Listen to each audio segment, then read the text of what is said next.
Good evening. Welcome to the Biggs Report. Today, I'm going to speak to you about something of the utmost moral seriousness, and yet it is something that most Americans consider to be off the table, not even open to discussion. But what if we are wrong? I'm going to speak to you today from a secular standpoint about abortion.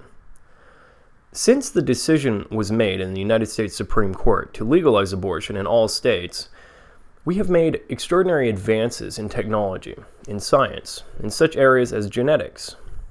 Now, according to genetics, we can test a woman and we can test her child or her fetus, and we know that the fetus is genetically differentiated from the mother, which means that according to that field of science, it is a unique organism with all that implies.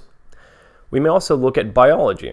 According to biology, we are taught to look at an organism not from a freeze frame standpoint, but holistically. For example, if we look at a caterpillar and a butterfly, they're not seen as so extraordinarily different according to biology. They're merely part of a life cycle of one organism. So, of course, we don't see such an inherent difference between a fetus and a human being, according to biology.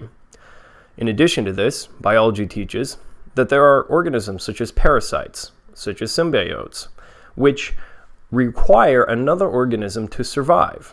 Now that means that it is not an attribute of an independent organism that it must be able to survive entirely on its own. We may also look at this from the legal standpoint.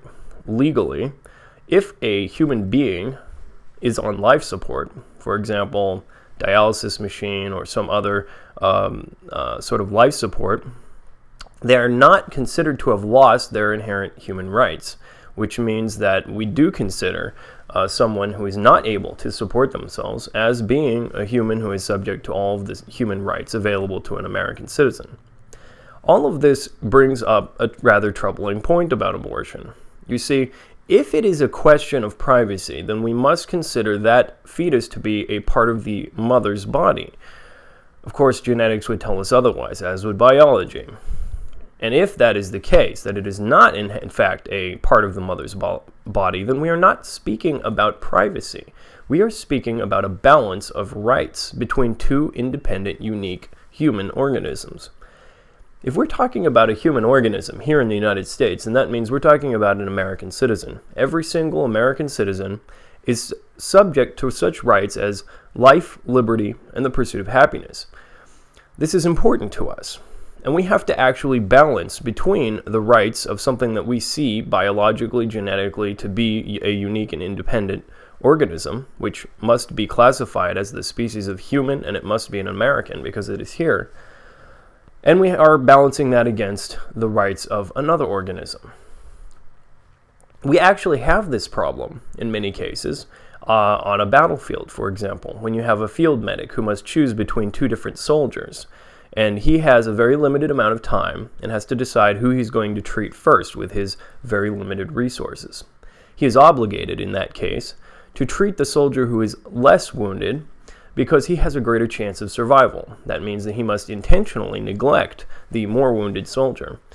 This also is a choice that is sometimes made by surgeons in ER units, for example, in emergency rooms, where they have to choose between two patients. They have a very limited amount of time, and they have to choose the one that they think has the better chance of survival. It is a very difficult choice, and it is something that we trust surgeons, medics, and other such personnel to make. And this is one of the reasons we give these professions so much respect.